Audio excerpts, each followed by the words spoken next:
Ladies and gentlemen, welcome back to the True Life Podcast. I hope everybody's having a beautiful day.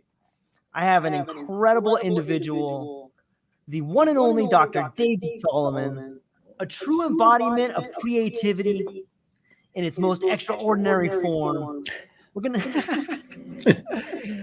Dr. David Salomon, we are getting into some really interesting topics here. The Codex Chronicles, the life of Margery Kempe. Yeah. I'm so excited to have you. Maybe you can explain to people where you're coming from and what you got going on. Sure. So I'm currently the director of student research and creative activity at Christopher Newport University in Virginia. And I've been a professor of medieval literature, religion, and culture for about 30 years. Really started my studies in graduate school by looking at mysticism. Specifically focused on the English mystics. And what we're discussing in this sort of arc of podcasts for a few weeks here are various mystics. Today we're talking about the book of Margery Kempe. So I do have a little bit of echo on my side, David. Okay. So I'm going to throw it back to you and lean on you for this particular podcast here. No problem. So let me just begin with the question. Margery Kempe. Who is she and what makes her unique in the world of mysticism? No, it's a great question because she's an interesting figure. So she lives in the late 14th century in England, born around 1373, died around 1438, and kind of an unremarkable woman by birth. She marries a guy named John Kempe. And then almost immediately, once they get married and after she has her first child, she experiences a kind of mental breakdown. And I say first child, she had 14 children. And so after the first child's born, she experiences what we probably would call now postpartum depression, or some psychologists even postpartum psychosis. It takes about a year for her to recover. And she devotes herself to God at that point, after she has a vision of Jesus. And it sets her up for a very interesting life thereafter, which culminates finally in what is probably the first autobiography in the English language that we have, which is called the Book of Margery Kempe, which ironically, she probably didn't write. And we can talk about that a little bit.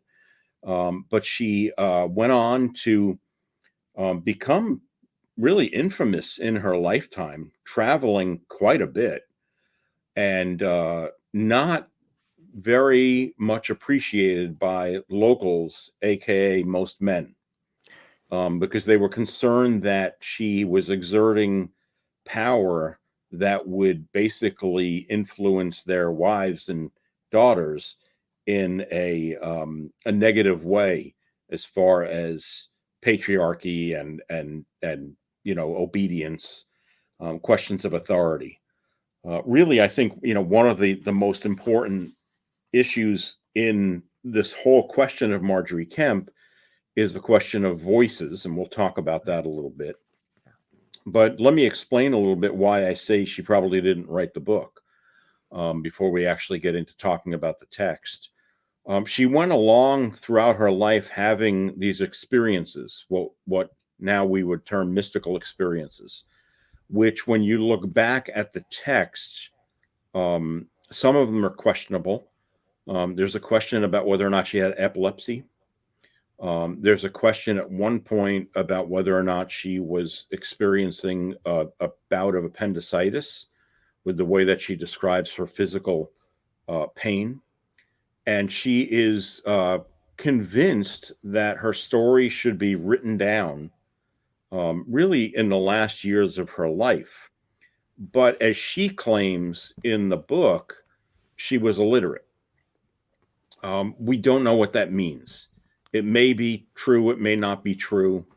There are some questionable things in her account of her life that sort of beg the question of whether she could read. But she claims that she couldn't read or write.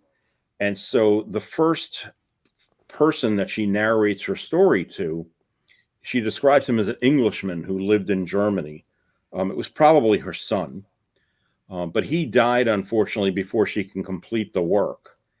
And then it was taken up by a priest who said that the work was so badly written by the previous writer that he had to start all over again. And during the course of his trying to write down her story, he was discouraged because he had heard some bad gossip about her and was worried about its effect on him. So he delayed working on the project for about 4 years. And he directed Margery Kempe to a third man who had at one time been in correspondence with the first man, maybe her son. And that scribe couldn't understand the text, so he couldn't do anything with it.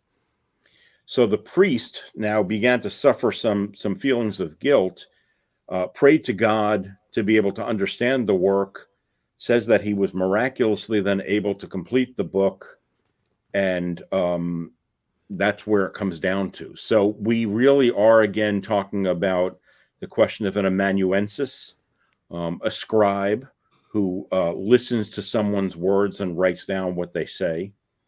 But we are more than probably any other text that we have in English dealing with the telephone story here.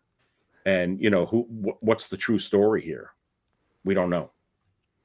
Because it's come down through so many different hands and been told to so many different people that we're not really sure what the original story is. There's only one manuscript that survives of the work, written by a scribe named Salthouse in the 15th century. And the book was largely lost. We knew it existed because it had been mentioned in other places, but it was largely lost until the 1930s, when an English scholar named Hope Emily Allen discovered it in a library in England. And it was then published in the late 1930s. And we have the Middle English edition, and then we have, you know, multiple translations into modern English. The Barry Windiet, which is the Penguin, I think is one of the most readable for non-academics. And it's a really intriguing story. So if I'm not echoing through your head too much. No, it's a beautiful story. And I think it's important to understand let me just start with one of the questions I have right here that kind of gets in deep.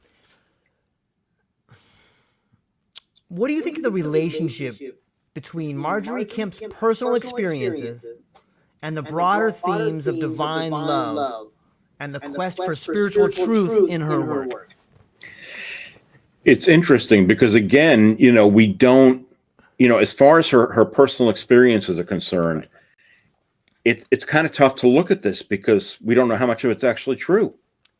You know, now that said, when I deal with this text with my students, I always say, well, you know, so we have to acknowledge that that's a problem with the text, and we have to put that in a drawer and put it away because all we have is the text. We have nothing else. Right.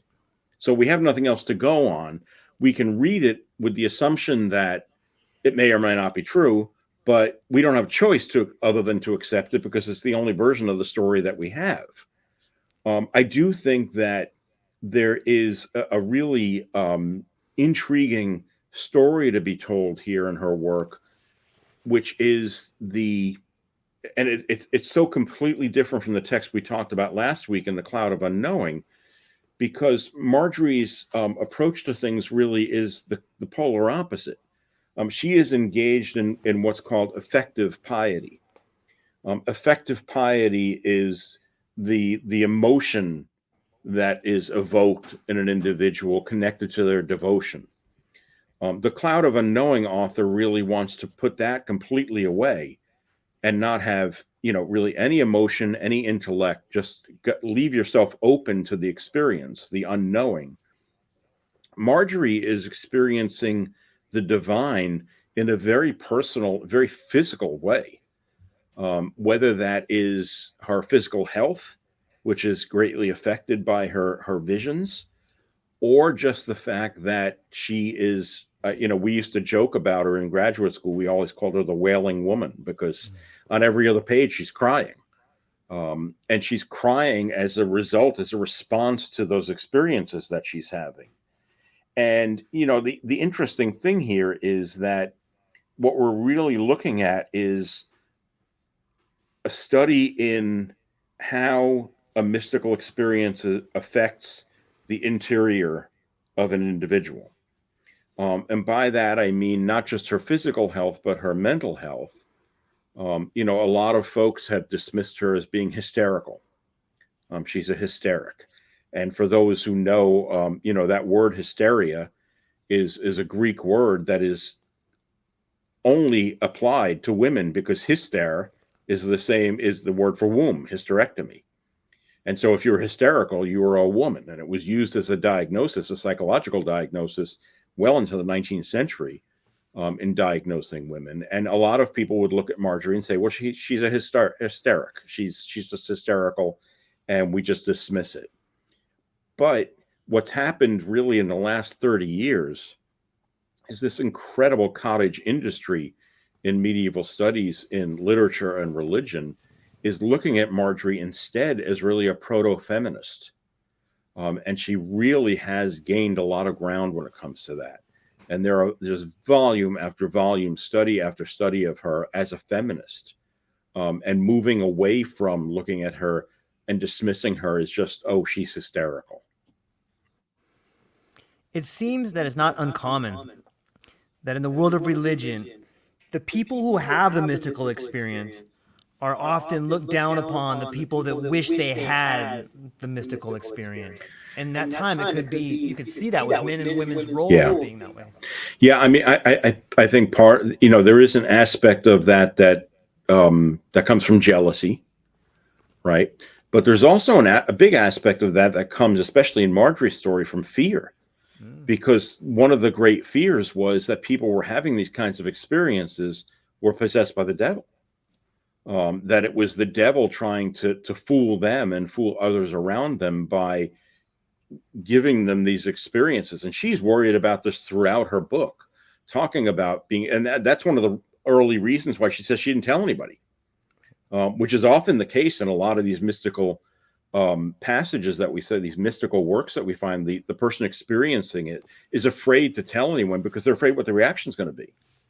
Because remember, in the Middle Ages, if you were deemed as quote unquote crazy, that meant by extension you were possessed by the devil, which meant that the devil had gotten literally into your head.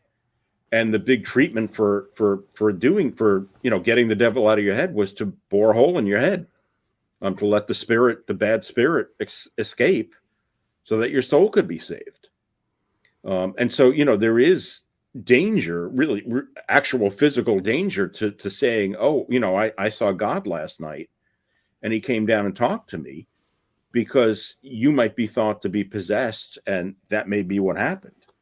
I went through the text this morning and just pulled out a couple of particular passages that I thought might be helpful for those folks who aren't familiar with the text. And I hope you'll indulge me, and I'll read a couple of things here, if that's okay. So, I mean, right in the opening, the chapter, the book begins in the middle of her life. We know nothing about her youth, her childhood. It begins when she's 20 years old. The opening line is, when this creature was 20 years of age. And she refers to herself often as this creature, right? It's not written in first person. It's written in third person. And she refers to herself as this creature. And that's a sign of humility, right? To be sure. But she talks about the fact that, once her first child was born, and I'm quoting the text here, this creature went out of her mind and was amazingly disturbed and tormented with spirits for half a year, 8 weeks and odd days. In this time she saw, as she thought, devils opening their mouths all alight with burning flames of fire. And she engages then in this physical abuse, self-abuse, because she thinks she's possessed by the devil. She tears at her skin until her skin is raw. In fact, at one point, her husband has to essentially lock her up because he's afraid she's just going to kill herself by hurting herself. And it's at that point when she tells us that Jesus appeared to her in a vision. And he says to her, the first thing he says in the book is, "Daughter, why have you forsaken me? And I never forsook you." And as soon as she hears these words, she tells us, the air opened as bright as any lightning, right? She has the light experience of seeing the divine, of conversing with the divine. And all of a sudden she seems healed. She's no longer acting insane. And her husband, of course, is completely confused by this, doesn't understand what's going on with her. Throughout the work, he seems very devoted to her. She is not a wallflower. In fact, she is a successful businesswoman in her town. For a while, she has a brewery, and it's a successful brewery. It's one of the greatest ones, we're told, in the town that she had. At another point, she had horses and a horse mill, and all of this was successful. Which, you know, it begs the question then about the relationship she has with her husband, because women didn't do this at this time, as far as we know. And, you know, it had to have no doubt confused the relationship, because eventually then she says to her husband, as a result of her visions and what she's experiencing, she does not want to have sex with him any longer. She asks for a chaste marriage. She wants to stay married to him. She loves him, but she no longer wants to have sex. And his initial response to this is, no way, I'm not doing that. He refuses. She begins to engage in more bodily penance than she ever had. She does extreme fasting. She wears a hair shirt every day. And during that time, she actually bore him more children, she says in the book. So they continued to have sexual relations. She continued to get pregnant, even though she was going through all these penitential experiences of, you know, this extraordinary fasting and physical punishment. The really intriguing thing then is that when she says, I don't want to have sex anymore, his response is, you know, I don't accept that. And later on, she explicitly says to him, well, he asks her, he says, Margery, if there came a man with a sword who would strike off my head unless I made love with you as I used to do before, tell me on your conscience whether you would allow my head to be cut off, or else allow me to make love with you again as I did at one time. Because now at this point, she's refusing to have sex with him. Alas, sir, she says, why are you raising this matter? We've been chaste for these past 8 weeks. He says, I want to know what the truth is in your heart. She says, truly, I would rather see you being killed than that we should turn back to our uncleanness. And he has the greatest response. He says, and I quote, you are no good wife. It's a great answer. It's a great answer. So, you know, she says, I would like to have this vow of chastity. And she asks him, she says, I want to go to the bishop, because the bishop can officially grant us this vow of chastity. We'll stay married, but we will have a chaste marriage. He says, no, I'm not going to do that, because now I can have sex with you and it's not a mortal sin. But if the bishop granted this and we had sex, it would be a mortal sin, because I'd be breaking the church's vow. And this goes on for a while. It's an interesting part of their story, to be sure. But you know, it it's more than that, because eventually they do get the vow. He agrees. It takes quite a while for this to happen. I'm just looking for the spot here. Well, before that occurs, she says that she wants to go on pilgrimages. She said God has forgiven her sin. She wants to go to the places where God was born, where he suffered his passion, where he died, and other holy places. Now, in the Middle Ages, making a pilgrimage was an important part of the Christian life. Folks know the Canterbury Tales. It's about a pilgrimage to Canterbury, to the monument to Thomas à Becket. The three big pilgrimage sites in the Middle Ages were Rome, Jerusalem, and Santiago de Compostela, which is on the northern coast of Portugal.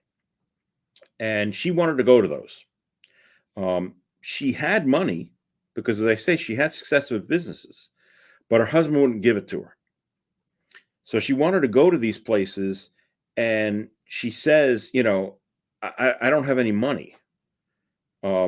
Actually, God in a vision comes and says, I want you to go to these three spots: Rome, Jerusalem, Santiago de Compostela. Her response is, I don't have any money to go.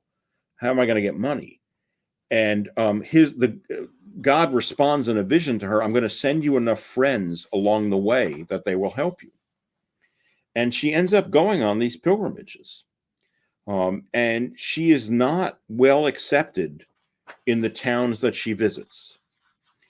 Most often, she is feared by the men.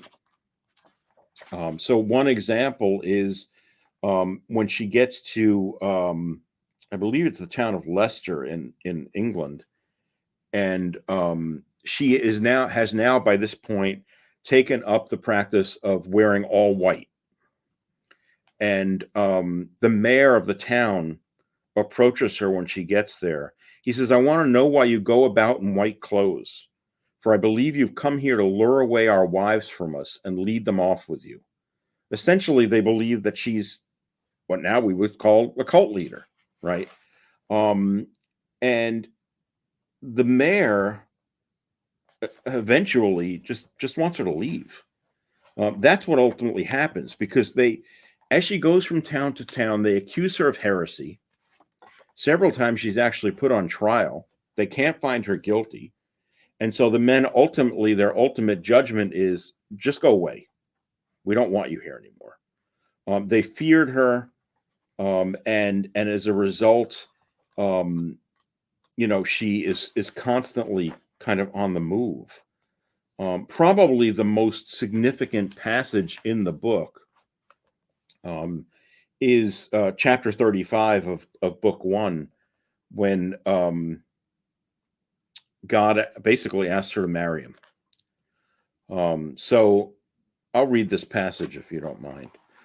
So as this creature, again, she refers to herself as a creature, was in the Church of the Holy Apostles at Rome on St. Latran's Day, the Father of Heaven said to her, Daughter, I am well pleased with you, inasmuch as you believe in all the sacraments of Holy Church and in all faith involved in that, and especially because you believed in the manhood of my Son, and because of the great compassion for his bitter passion. The Father also said to this creature, Daughter, I will have you wedded to my Godhead, because I shall show you my secrets and my counsels, for you shall live with me without end. Then this creature kept silence in her soul, did not answer to this, because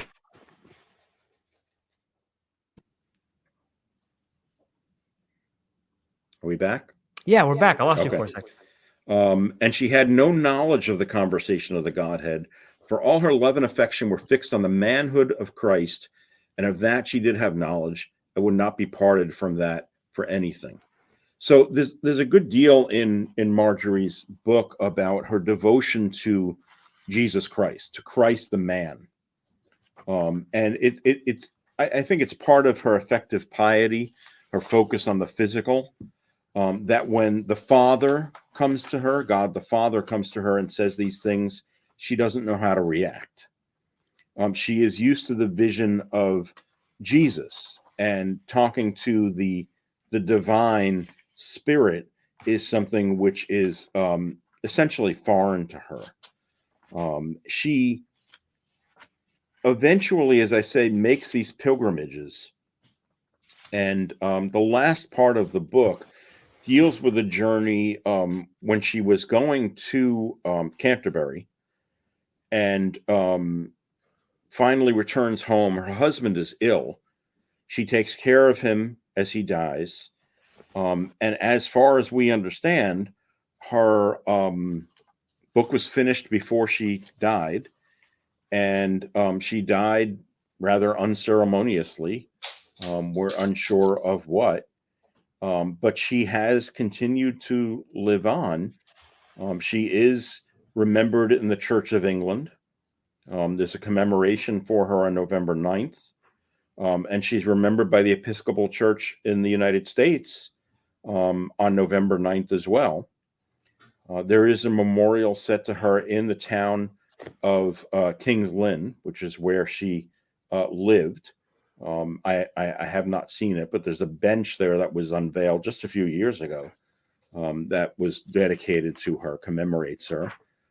There is a society, there are statues, and people are probably reading her more now than they ever have as we approach in about 10 years the 100th anniversary of the rediscovery of the book. It was rediscovered in 1934, so I'm sure we'll be gearing up for a lot of centenary events related to Margery. Absolutely. How do you think Margery Kemp's emphasis on physical manifestations of devotion challenge conventional notions of spiritual experience and the separation of body and soul? Yeah, well, very much, because I said earlier, polar opposite from what the cloud of unknowing is asking. A real focus here on the physical experience of the divine. This isn't necessarily only a spiritual or intellectual experience. This is a physical one. And we see that then, there's a tradition of it, to be sure. I mean, we have to go back to Francis of Assisi and folks like that to look at the physical effect of God's, of a vision of the divine. But what's different here, of course, is that she's a woman. And that throws a whole different light onto things, because we could expect that in her text, she would be devoted to Mary and be connected to Mary. And although Mary is mentioned, the connection that she has is to Jesus, which is quite different. I believe a cat has just knocked something over in your room. I believe they have. I know that sound, having two cats of my own. That's a very different thing.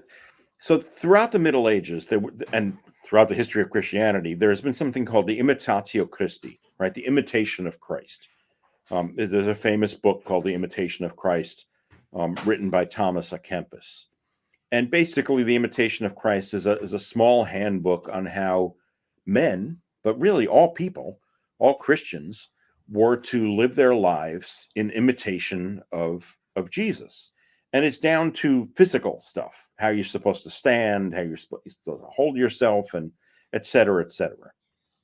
By the time we get to the early Middle Ages, I would say probably the 13th century, 14th century, as women become more important and more significant in society, particularly in England, but really all throughout continental Europe, a parallel text pops up called the Imitatio Maria, the Imitation of Mary.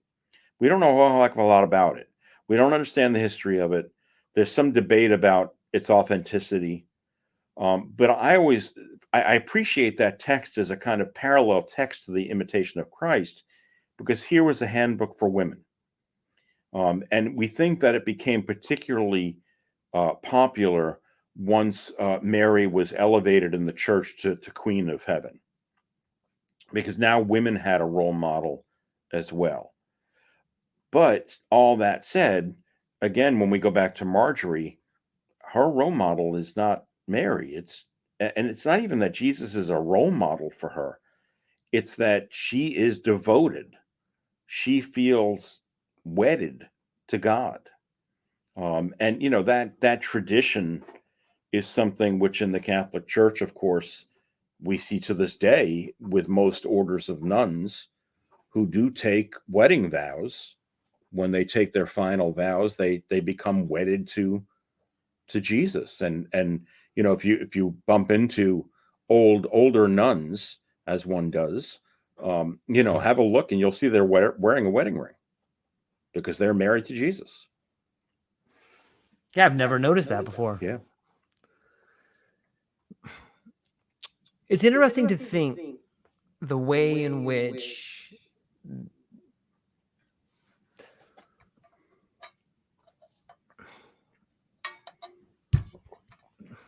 still checking my sound here. I apologize. In some ways, I think the echo works with the mysticism we're talking about.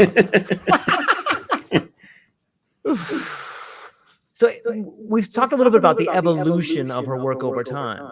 It's interesting to see that relationship change, how it's kind of morphed into feminism now. Yeah.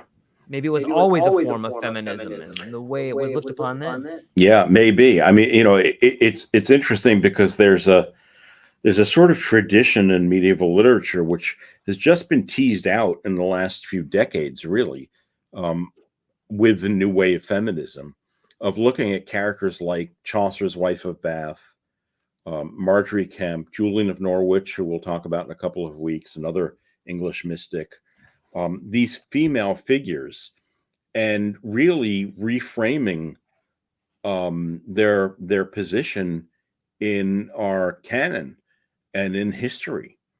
It would be an interesting study to go back and look at the reception of the Book of Margery Kempe in the 1930s and 40s.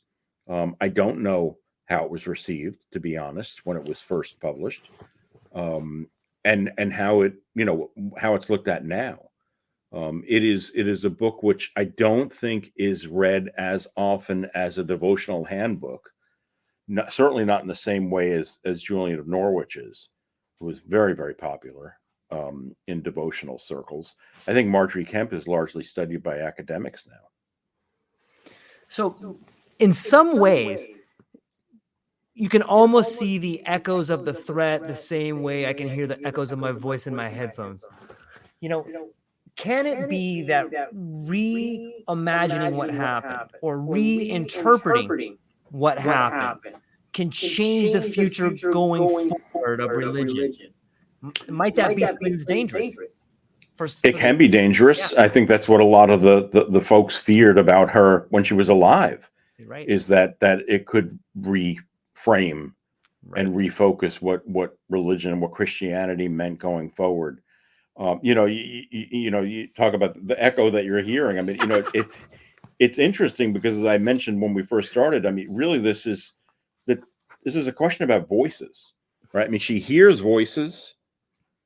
The question about her voice and what that means, because it's somewhat difficult to hear her in this book because of the way that it's written. And because we know that it's been written down and passed through, it's only men.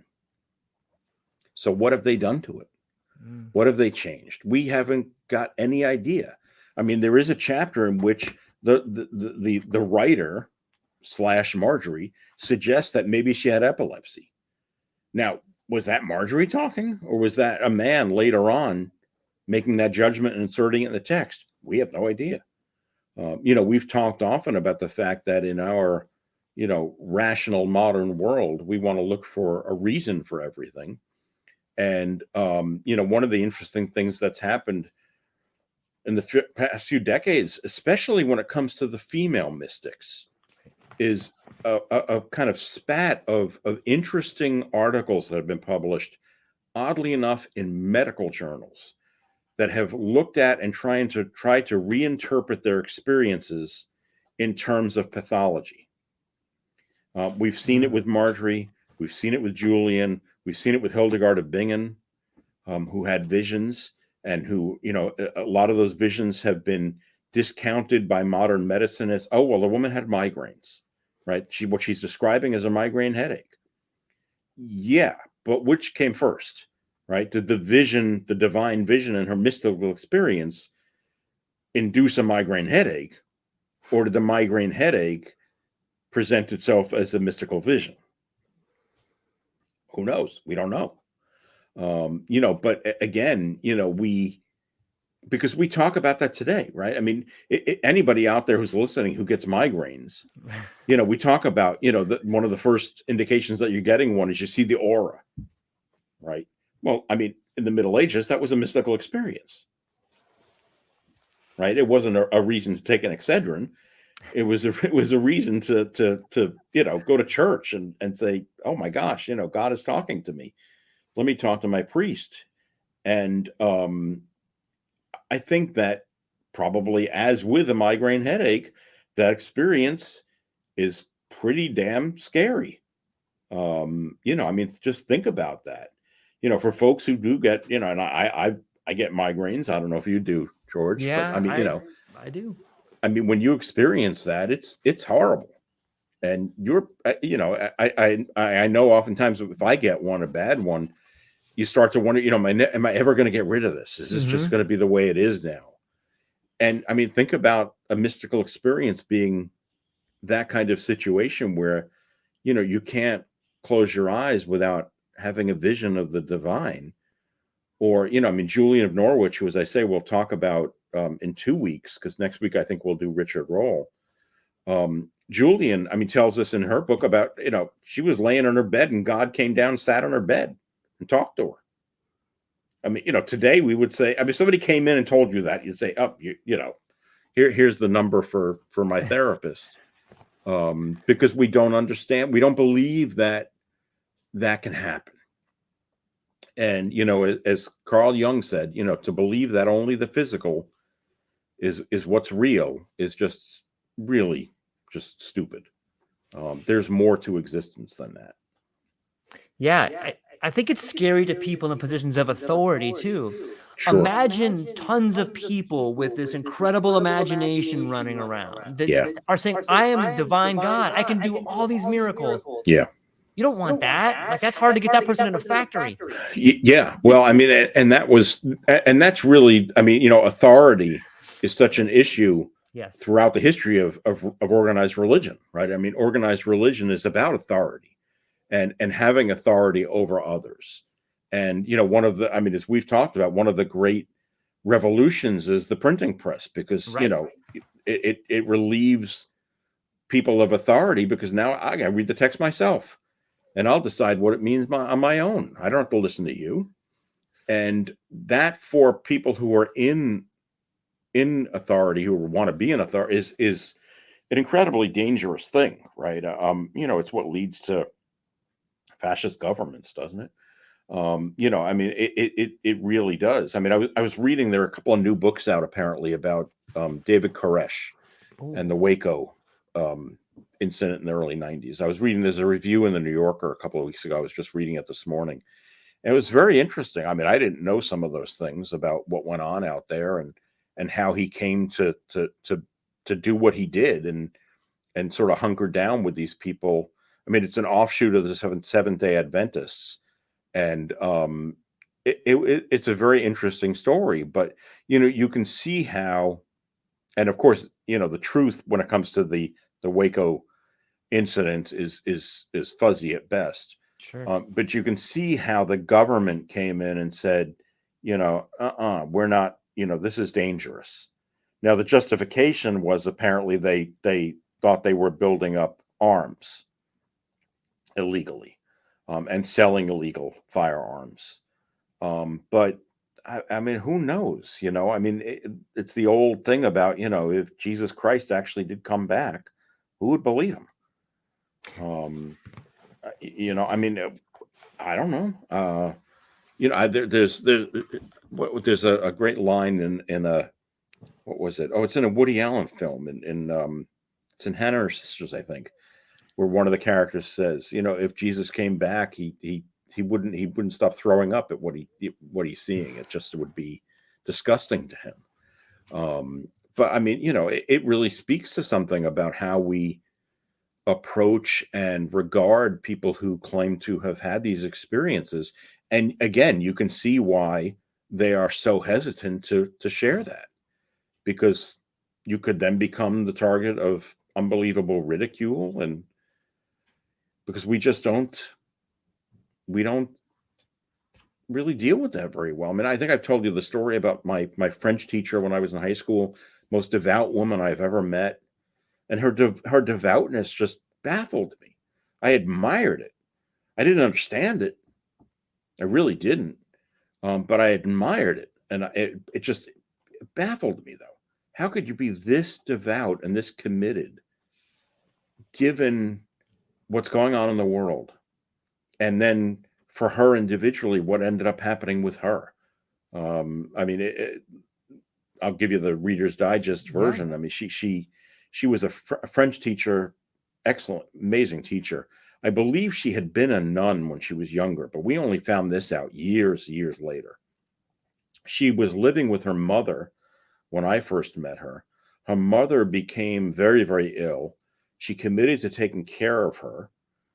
So her mother stayed living in the house. I used to go over there. She was in a hospital bed, and she nursed her for a couple of years, never married. And then her mother passed, and she, quote unquote, got on with her life. She had retired from teaching by then. She met a man, fell in love. They got married, and 6 months later, she got breast cancer. And within a year, she was dead. And so as someone who is intrigued by the question of devotion and questions of religion, watching this woman was just incredible to me. She remained devout to the end. But I mean, how?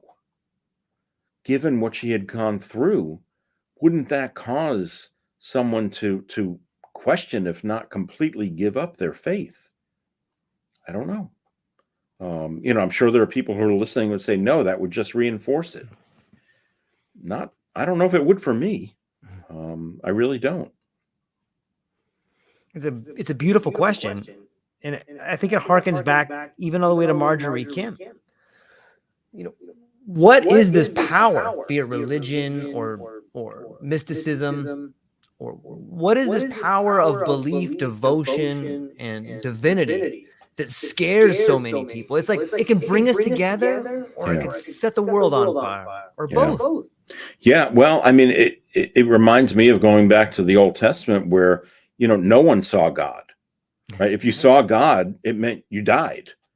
That was the only way you could see God, was to die. And so, the fact that there are several Old Testament figures who, claim to have had that kind of communion with God and seen God. I mean, they're few and far between. And even when Moses goes up to Mount Sinai, he doesn't see God. God presents himself to him in a burning bush. Mm-hmm. He hears God, but he doesn't see God, because there's an unwritten or written rule really throughout the Old Testament that if you see God, it means you're going to die. And I think that part of it is, something, it's related to what we've talked about before, which is because God, not just as an idea, but as an entity, is ineffable, is beyond our imagination, beyond our words, beyond our language, beyond description. And so there's something awful, and I'm hyphenating that word, well right? said. Full of awe, right, about that experience that, quite literally, knocks people on their ass. And it can be really, I think, really frightening to experience that. I mean, we've talked about it before. I mean, I was, years ago, I was standing in a synagogue on Rosh Hashanah, and I could have sworn I heard my grandmother over my shoulder. Mm-hmm. And so much so that I stopped, I turned around. I mean, it was It was the most incredible experience. And it was scary. It was scary to think either that it was real and it was her voice and she was speaking to me, or by the same token that it wasn't, and it was a quote unquote voice in my head. And what does that mean about me? Right. So I think that there's so much about this that becomes just confusing for people, but it's part of what, I mean, George, I think it's what so much of your podcast is devoted to is, when it comes to psychic experience, we don't really understand what the hell's going on still, right? We don't get it. And we probably never will. And in some ways, I hope we don't. It's something about the mystery of existence. It's there's a reason why, the book of Margery Kempe is so damn interesting, is because we don't know. Did it really happen? Is it true? How much of it's true? So for the devout, I would think that reading it would be a salve, right? A balm to say, oh, yes, you can have this kind of experience. And isn't it wonderful? And isn't it beautiful? Whereas, if I bring this over to my colleagues in the psych department, they're going to try to psychoanalyze her and, write it up according to the DSM and figure out what meds to put her on. And I think that's the way people often deal with these experiences today, because we don't understand them and we are afraid of them. We hear all the time, right? I mean, in the literature, and I'm sure that you talk with folks, who quote unquote hear voices, right? Now, that for us in the modern world has become a euphemism for being schizophrenic. Mm-hmm. But look at a mystical experience. Person has that, they are hearing voices. And do we just discount that and say, well, it's a psychological pathology, there's something wrong with them? I don't know. That's the problem, I think, is that people stop listening to the voices. What about the voice of inspiration? What about the voice of mystery? What about the artistic whisper that comes to you on the north wind? Like all these divine forms of inspiration, all of these small echoes that you can hear in the back of your mind.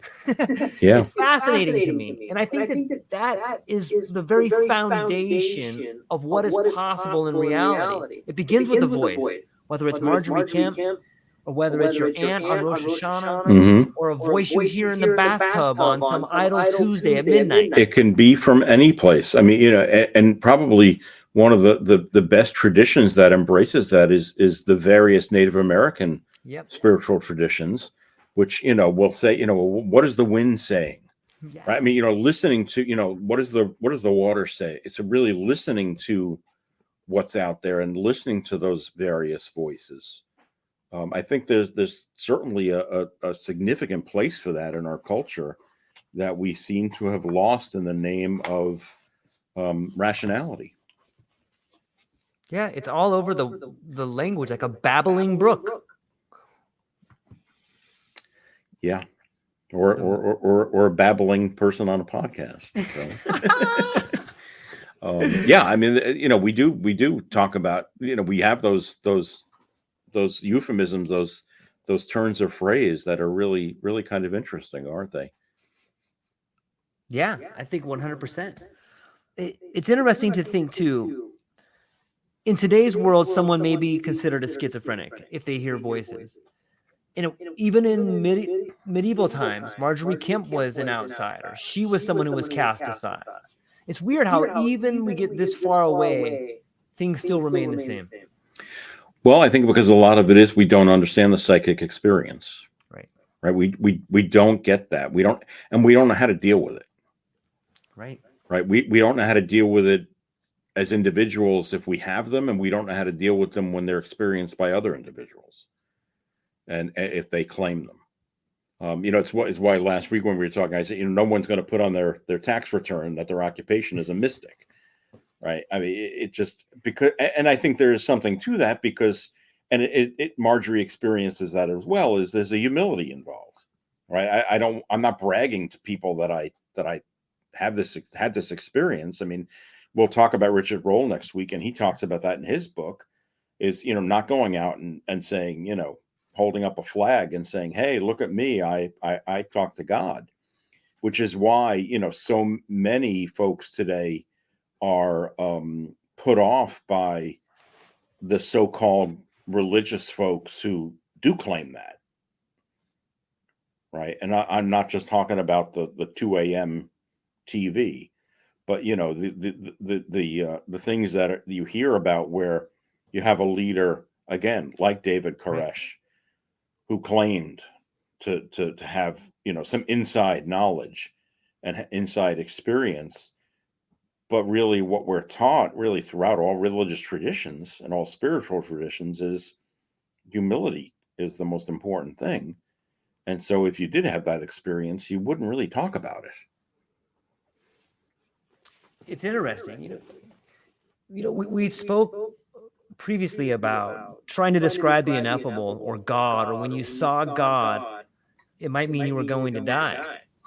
In some ways, we can still see echoes of that in the Muslim tradition, where you're forbidden to draw right Allah or Muhammad. Images. Yep. Yeah, right. It's similar. Yeah. It's very. I mean, and to this day in Judaism, not writing the name of God. Right. I mean, Orthodox religious Jews will write G-D, because the idea is that you don't take God's name in vain, as it were. And so, there is something really interesting about that. And I was just reading, we've talked about Ginsburg's Legends of the Jews, and I was reading his this section on Moses. And just this morning, actually, and there's a terrific paragraph about where God is explaining what his name is. And I'll read it. It says, persuaded now of God's unalterable resolve to use him as his instrument in the redemption of Israel from Egypt, Moses entreated God to impart to him the knowledge of his great name, that he be not confounded if the children of Israel ask for it. Now, we hear this in the Bible in Exodus, right? I mean, and Moses says, who shall I say sent me? And God says, I am sent you. And so there's a lot about, well, what is God's name? Well, here, I mean, in Ginsburg's book, he says, God answered, saying, thou desirest to know my name. My name is according to my acts.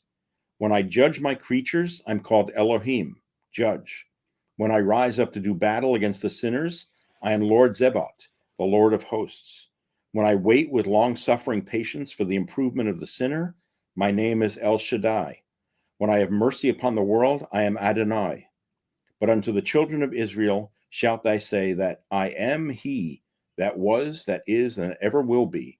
And I am he that is with them in their bondage now, and he that shall be with them in the bondage of the time to come. And so there's a lot of discussion in the religious literature, particularly in the Hebraic literature, about the 100 names of God, right? That there isn't just one name. And again, we're getting at this. Well, So what is God? It's Augustine asked that question in his Confessions, right? What does it mean? And we still don't know. I'm so drawn to the ideas of the mystical experience. It's so beautiful, and it's something that everybody can explore and do their best to make sense of. And I think in doing so, you make sense of your own life. Have you found it to be similar? Yeah, and as I say, I mean, I really prescribe to that bit from Jung when he says, to only believe that the physical is what's real is just ridiculous. There's a spiritual aspect to our existence that we should be embracing, and we should be acknowledging and honoring. And instead, what we do too often, especially in our contemporary world, is it gets squelched in the name of, what's real. And only that. And so, this comes in, as you mentioned earlier, with questions about inspiration, imagination. Right. I mean, I have students who, they're majoring in English literature, and they're reading fiction, and the work is dismissed by folks who are in STEM fields who say, oh well, that's just play, right? It's not real. You're reading made up stories. How is that helpful? And we talk all the time these days about the fact that science moves fast and humanities is always catching up. But we need the humanities to explain whether the things that science can do should be done. And I think, when it comes to looking at the mystics, there's still some real validity to that when you look at it. As I say, if you take a look at some of the really interesting medical studies that have come out in the last few years, I mean, they're really intriguing. And they're like, okay, yeah, maybe. We don't know. You can't prove it any more than I can prove that, Margery talked to God. You can't prove that she had migraines. I mean, there's just no way. And I think that one of the mysteries of existence is that you could explain it as either way. Yeah, I agree. As someone who has studied the medieval mystics and has a burning passion for teaching people to see the world in such a creative way, do you see like a new wave of mysticism, a new wave of imagination making its way in the world today? I'd like to say yes. Good. I don't know. I mean, I think the opportunity is there. We certainly have the potential, but our humanity is so much about potential and whether or not we fulfill it, and it's up to us. So we make the decision about whether we're going to do that. One of the big discussions that's going on right now as we gear up for the new academic year is about artificial intelligence, right? And my colleagues are all just flipping out about ChatGPT. And we got to have a statement in our syllabi about whether you can use it, can you not use it, what does it mean?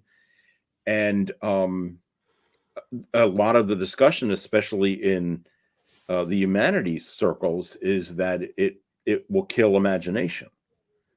Because it just allows you to put in a question and it's going to give you the response. But I don't see it that way. Right. And what I'm hoping is, I mean, I wrote a statement for my syllabi that I'm using this semester. But as I've said to my colleagues, when we had a discussion about this and I showed them mine, and I said, this is what I've come up with. But this is just for the moment until we get this sorted out, because it's a tool that we're gonna use. But one of the things, the closing statements in my statement on AI and the syllabus is, please remember the primary objective of this course is to enhance your knowledge, skills, and understanding of the subject matter. Embrace the learning experience, challenge yourself, and seek help from the instructor if you encounter difficulties. Right. I mean, it's that learning experience. And for those who say, well, ChatGPT should be, forbidden in the classroom. People protested when they wanted to use calculators. Mathematicians picketed about it in the 80s. And we've got a whole movement now that's afoot of removing cell phones from classrooms.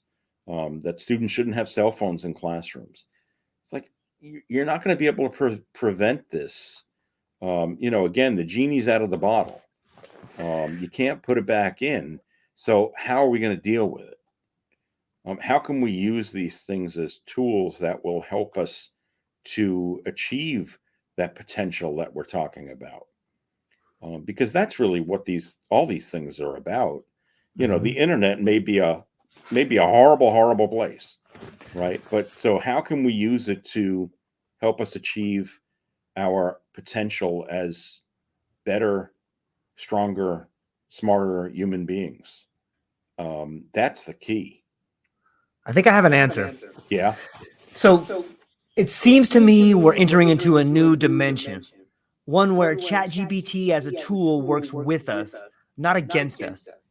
Okay. And so instead of having a linear scale of A to B, the same way a 3D printer has an X, a Y, and a Z axis, so too should all schools have a Z axis when they're monitoring or they're grading their students. There should be a depth to the all grades that come out now. Maybe that should be a 3D A or a 3D, however you want to make it. I love that. But it should be, there should never be another boring paper ever written. Yeah. If you write a paper that's boring, you put that into ChatGPT and let ChatGPT explain to you why it's boring and how to make it better. Like, it should make our world just erupt with the flowers of rhetoric. The ways in which we could grade students now have evolved. The same way they can use ChatGPT to spit out an answer, so too can teachers find ways to spit out a new test. And it should be dimensionality. Yeah. No, it's a great idea. And I mean, that's part of what I talk to with high school teachers about, changing the way that we grade and changing the way that we evaluate and assess work. We're still largely doing it the same way that we did 100 years ago. And that's insane because the world has changed so much. Right. I mean, how can we do that? It doesn't make any sense. But there's a lot of work involved in doing that. Right. And you need a lot of buy-in. A lot of the blowback that I get from teachers when we talk about this is, well, the parents will never stand for it, right? The parents. Mm-hmm. The parents want, because they're worried about kids getting into college. I mean, I talk about, throw out grading. Don't use grades anymore. There's a whole process called ungrading. And they're like, that sounds wonderful. The parents will kill us, right? Because they're worried about how their students are going to get into college. And so they want them to have, grades. Mm. But it's such a dangerous road. I mean, I'm just looking at my syllabus. I mean, the statement right below what I read you is my grading guidelines. And the first thing it says is education's about more than grades. That's what I say. And then I say, unfortunately, grades are a necessary evil. And then, I talk about the fact that, I'll grade their work on a scale from A to F with pluses and minuses. And if at the end of the semester, the grade is teetering between two grades, that's where attendance and class participation become important. But I tell them, right up front, I mean, I don't grade things numerically. I'm not using a calculator. I mean, I approach it holistically. And for a lot of students, that makes them very uncomfortable. They're like, well, what does that mean? I said, well, I'm looking at all of your work holistically, what you've done over the course of the semester. Yes, this counted for so much, but I'm not plugging that into some kind of algorithm to figure out what your grade is then. And for students who are coming up through the system today, that's a little bit difficult for them because they're used to everything just is numbers. They're ready. Like, okay, imagine that chart. Imagine a parent who desperately wants their kid to go to Harvard. Mm. Okay. They're desperately looking for A's all the way through high test scores. What if you have an A versus another student who has like a A4 cubed? And there's a depth chart that goes with it. Mm-hmm. Hey, how come this kid has an A4 cube? What does a 4 cube mean? Yep. Well, that means all their stuff was original. Your kid did really good at repeating everything. Congratulations. Mm. They'll be a great factory worker. Yeah. They can go to the best schools and they can maybe even be a manager. Yeah. But this other kid over here, they have ideas that are original. Let's figure out how they did that. Yeah. And then parents would want, hey, you need to get a 4 cube.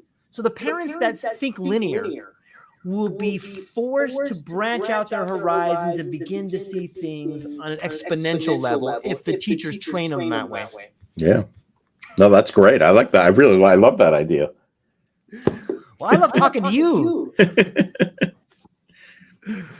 Well, I know I'm coming up on time here. Yeah. I thoroughly am thankful for this whole conversation. I know it was a little challenging because of the echoes, but I think it played in well, and I'm kind of glad it happened. So well, I'm glad that it happened as well, because I think George is having an experience here that we've got to investigate. Absolutely. I hope the listeners can investigate it as well. So before I let you go, please be kind enough to tell people about the fabulous book that you've written called The Seven Deadly Sins, the new book you have coming up, where people can find you, what you have coming up, and what you're excited about. Absolutely. So my website is David A. Salomon, SALOMON.com. And you can find links there to all my books and speaking stuff and consulting. The most recent book is a book on the seven deadly sins. So it looks at the concept of the seven deadly sins, really where they originated and then what it means today in our contemporary world, really stripped of religion and thinking about them more as ideas in our secular world. The new book, which probably will come out next year, is a book on angels and demons in pop culture. And what I'm excited about is we are gearing up for a new academic year. And our freshmen will be moving in this weekend, so the campus will come to life. And I think that's always a fun time. And looking forward to getting back in the classroom myself and teaching my fall course. Well, fantastic. Ladies and gentlemen, check out the show notes. Check out Dr. David Salomon. His books are tremendous. And we'll be back next week with the Codex Chronicles. That's all we got. Aloha.